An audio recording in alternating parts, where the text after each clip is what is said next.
Good morning all and welcome to today's video.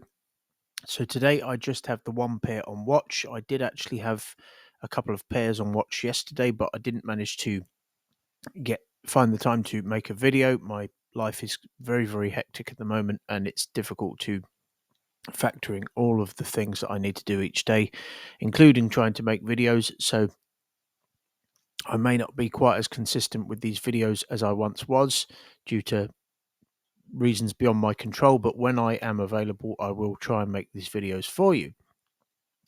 So pound dollar is the only pair that I have on watch today. The market looking pretty poor across the board. It's about as bad as I've seen it look for some considerable time, but that's fine. If the market does not provide entries, then I will simply go away and do other things. If it does, then great. I will have a pair on watch. I do actually have some alerts set on some other pairs, just in case anything shapes up, but it's really not looking like that across the board at the moment. Okay, so on the higher time frames, you can see that we have on the weekly chart. Let's zoom out to the monthly, seeing as we've got a little bit more time. You can see that we have this 1, 2, 3 touch structure there. We have that kind of middle section within it. Okay, we break below, catch people the wrong side of the market, discounted prices for the bigger players who step in, and then price moves to the upside. We have a near miss here to this high here, implying that at some point we will likely come back up to take out that near miss and the high that we near missed to. Okay, so at this moment in time, there's no need for us to come back all the way down to here. So if we just remove that from the charts, if we just zoom in a little bit, we have a completed structure here. Okay, so no need for us to come down here at this moment in time. We then break below. This is where it starts to get a little bit atypical. We break below here, and then we move to the upside. Okay, so I'm seeing at the moment, this as a potential impulse correction continuation to take out this high, which this high near missed to, and then that would give us more of this kind of structure there. Okay, more of this kind of structure. But in the meantime, so there's not really any reason at this moment in time for us to come down to here because we've accumulated volume below this low and then moved to the upside. And if we just zoom into this piece of price action here, you can see that we have this high here, which price tapped above. Okay, we have that kind of impulse correction continuation where we break just above here, catch people the wrong side of the market, and potentially we could be seeing a move to the downside to take out this low, which this low near missed too. Okay, that makes sense contextually, easy for me to say. And look at this weekly candle. This obviously hasn't closed yet, but if it was to close anywhere in this region today, we would have retraced 50% of the body of the previous weekly candle. So that would be what we call a weekly retrace. Okay, so that's looking promising at the moment. You can see what I was talking about here. So we have this, I don't know what's going on here. Something strange always happens during my videos for some reason, but we have this impulse correction continuation, implying that this is a completed move. Okay. And you can see that we're well in a run of momentum to the downside. This does not look at this moment in time. Of course, the market can do anything at any time. This does not look like an impulse correction continuation to push higher. If we've retraced over 50% of the previous weekly candle, then we've likely retraced more than 50% of that move as well, which we have. We've retraced more than 50% of the move, and that's not typical if we're just going to move to the upside. Normally, if we were going to move to the upside, normally we would see a more corrective move down, okay, which we could then say, okay, well, that looks more in keeping with a move to the upside. And if we just look at the dollar index, if we look at the DXY, okay, if we just look at this candle, so we have this wick here, we break below, you see we wick below, wick back up, and we've now retraced over 50% of the previous weekly candle, giving me a clue that this is likely a move up to here to give us that kind of three-touch structure, which kind of taps into the back end of that, and then potentially we move to the downside from there, because then we would have that. Okay, and if that was to happen, so dollar strength would imply that the pound is weak against the US dollar. If the dollar continues to rally to the upside, then it's more likely that the pound will sell off against the dollar. Okay, so just flicking to that ever so quickly. So with that in mind, if we just zoom down to the 4-hour chart, so we've been on the daily chart now, we can see we've had a solid, yesterday's close was very bearish. However, we did have a bit of a wick underneath it, implying that we may move sideways for a period of time before the next leg lower. And if we just move to the 4-hour chart, you can see that we have, this is probably better to look at on the, so we can see that wick there. We'll likely fill that, which we have, consolidate before the next leg lower. Okay, so you can see here, if we just separate the structures, so we broke above that high there, caught people the wrong side of the market. You can even probably see here where people thought this was a retest to go long. They start getting long, and what we see in the majority of the cases is because people are too zoomed in and they believe that what was previously resistance becomes support once it's broken above. We then see a tight flag into this kind of steep correction there. Okay, this is exactly what I would anticipate seeing. None of these moves pull back more than 50% of the previous impulse. That one there, you can see, well, at that moment in time, it would have pulled back about there.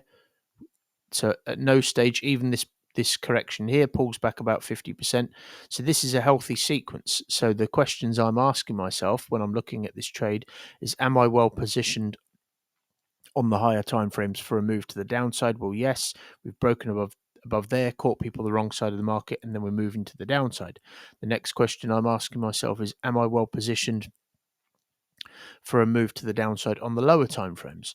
And the answer is yes, because we're not, this correction here did not form above this low, okay, where you could be easily tagged in and tagged out, because there was liquidity sat below here, which caused price to move to the upside, and then you end up with something like this. Okay, typically speaking, if that was to form, we would see a more corrective middle section. If this was the middle section, and notice it's a straight line, it's an impulse, so that kind of doesn't make sense either. But what we're doing now is we're correcting below this low. Okay, so that's why I'm well positioned for the short, because we're correcting below here, implying that price did not find enough liquidity beneath here to send it to the upside. Okay, so if it didn't find enough liquidity to send it to the upside, what it will likely do is consolidate sideways and give us something like that. And then, if we've kind of wicked below, pushed back down, refilled the wick, pushed back down again, that definitely implies that there was not enough liquidity below here to send price to the upside. And this would be very intentional for a move to the downside. So I'd be well positioned for a move to the downside on the lower time frames. The next question I ask myself is, what is the sequence like? And by that, I mean, does at any stage, does the market pull back more than 50% of the initial impulse? Well, if we just measure this, that's bang on the money. That was just a wick. At no stage does this pull back more than around 50% of the impulse. So this, to me, is a reliable sequence for a move to the downside. So therefore, what I'm going to be looking for on this pair today, I won't be looking for, because we're several corrections in, my trading plan states that, you can see here, we've had one tight correction, another correction. My trading plan states that if we've had more than two corrections from after a move down from an area of value, or if we've broken above an area of value, then I don't take reduced risk entries on the break. So I would not take a reduced risk entry on the break of the flag such as that, because the more corrections we are into a move, the more likely it is that you can be tagged in, tagged out, and then price forms something larger. Okay, so the idea behind this, and behind that in my trading plan, that if that was to happen and we were to get a larger correction because we're 3 or 4, 1, 2, 3. This would be the fourth correction into the move. The idea behind the risk entry within the flag is that if price breaks the low, comes back and forms a larger version of itself, you can get your risk off the table, because by that point you would be running at a couple of percent profit. So it's all about the management of the trade rather than the trade actually just making sure you're not increasing risk unnecessarily. Okay, so that is what I'll be looking for. So I'll be looking for, specifically in this instance, I will be looking for either a 3-touch, you can see there, if 3-touch 1 hour continuation, or 2-touch 1 hour continuation with 3-touch structural approach.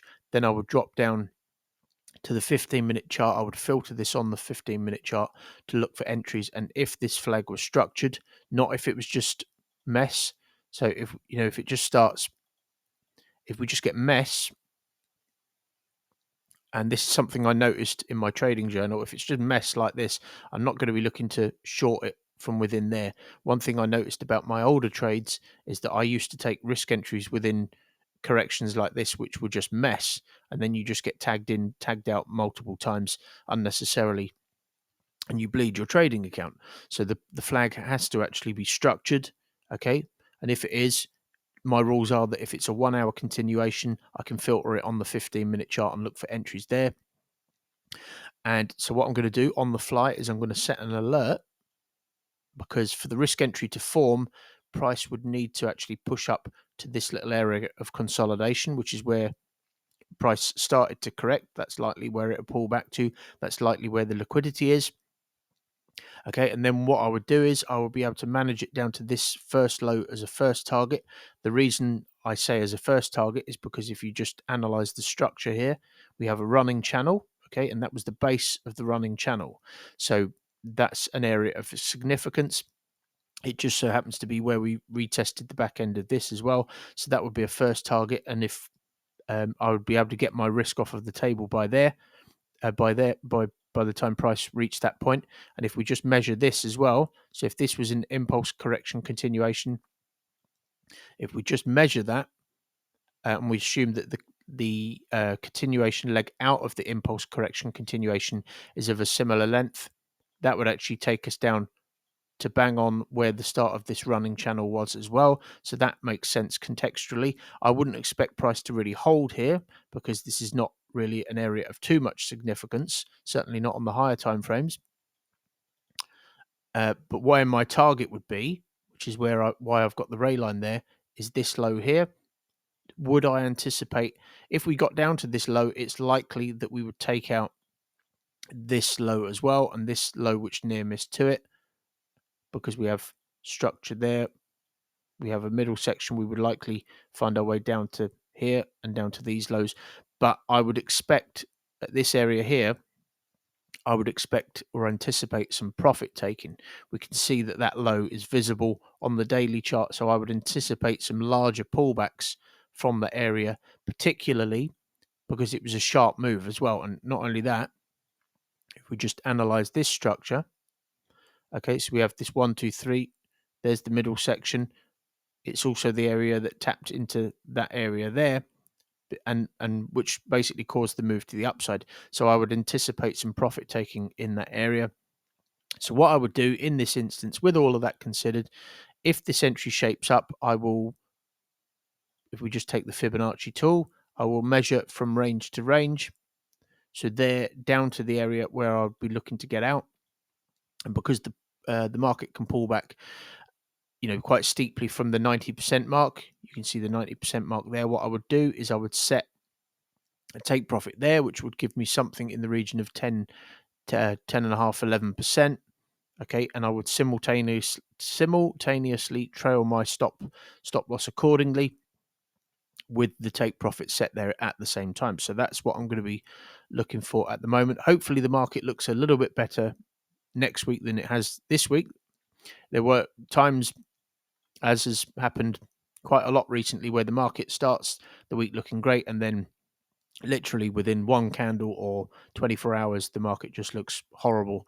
And then that's when you just leave pairs alone. Okay, there's no point FOMOing into trades just because what you anticipated doesn't shape up. the market is what it is. If it could stay like doing what it's doing for some considerable period of time, it may shape up and loads of entries come all at once. But that's why I said in my previous video that you have to stay on the ball, because you never know when the market is just going to look horrible and when it's going to actually look really nice and shape up with loads of entries. But that's what I'm going to be looking for today, folks. Have a great day, have a great weekend, and I'll see you again in the next video. Adios.